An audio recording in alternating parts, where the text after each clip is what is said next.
I'm going to speak briefly on a few different issues so that you can make your own judgments and decide what you believe on the issues, and you'll know where I stand. Fracking. Fracking releases huge amounts of methane, which is worse than CO2 as a greenhouse gas, and it's caused earthquakes in Oklahoma and Texas where they've done so much of it.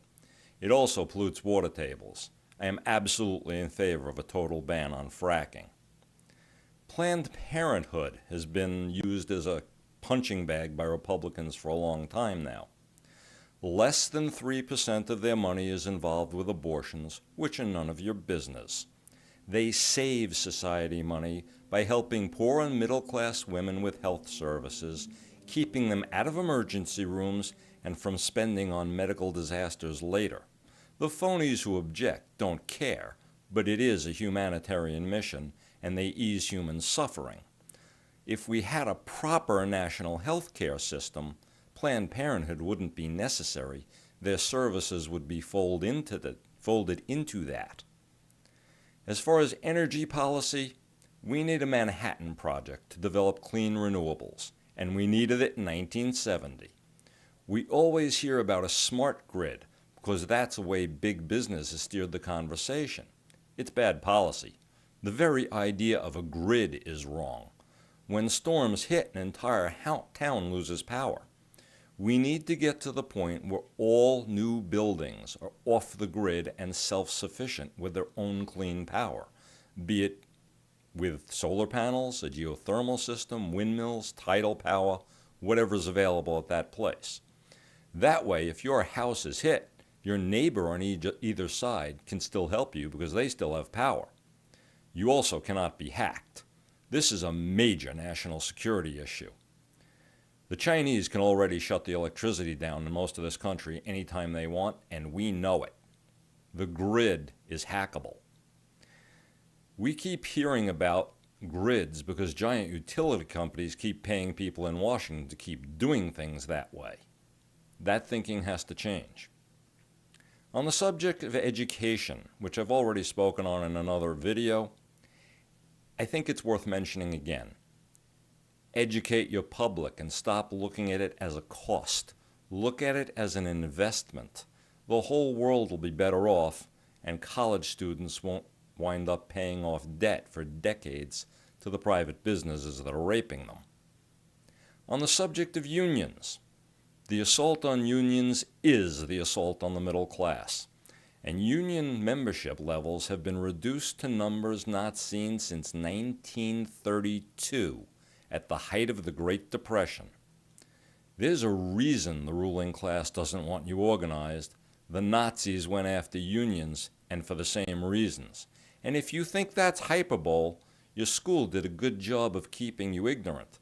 See my videos on education and Lewis Powell's memo. Those videos 3 and 4.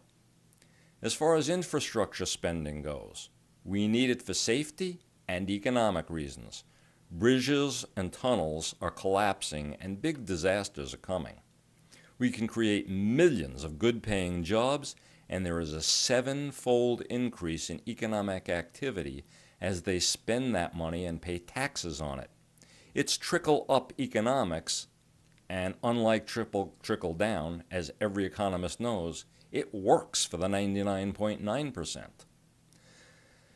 It's very interesting that I happen to have illegal immigration up next, because I'm filming this on September 5th, 2017, and Trump, in his cowardly fashion, sent his Attorney General, Jeff Sessions, a famous racist, out to make his announcement about DACA, which protects people who are in this country.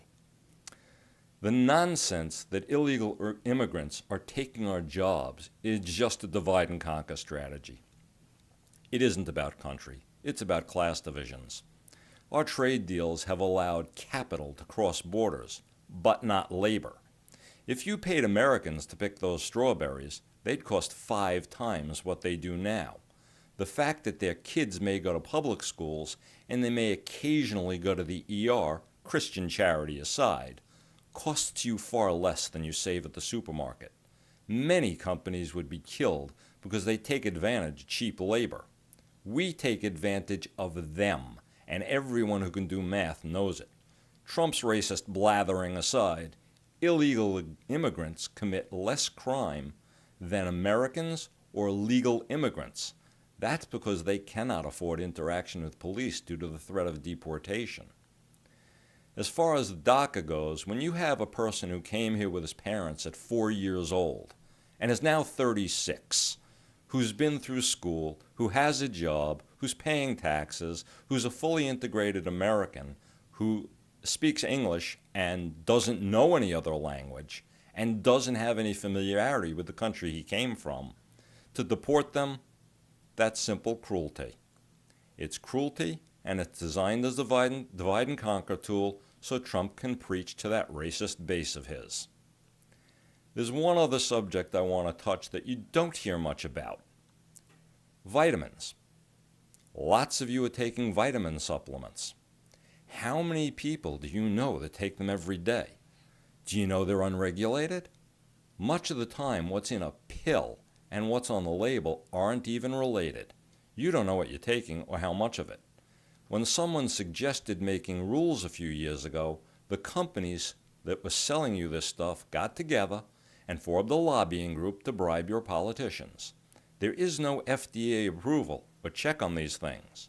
None. And the fact that their reaction was to form a lobbying group rather than say, sure, there should be standards, and wanting to be involved in making those rules shows you where the mindset is. It tells you that it is common to lie on the label. One of the first laws I would propose would be to make standards to make sure that you knew what you were taking.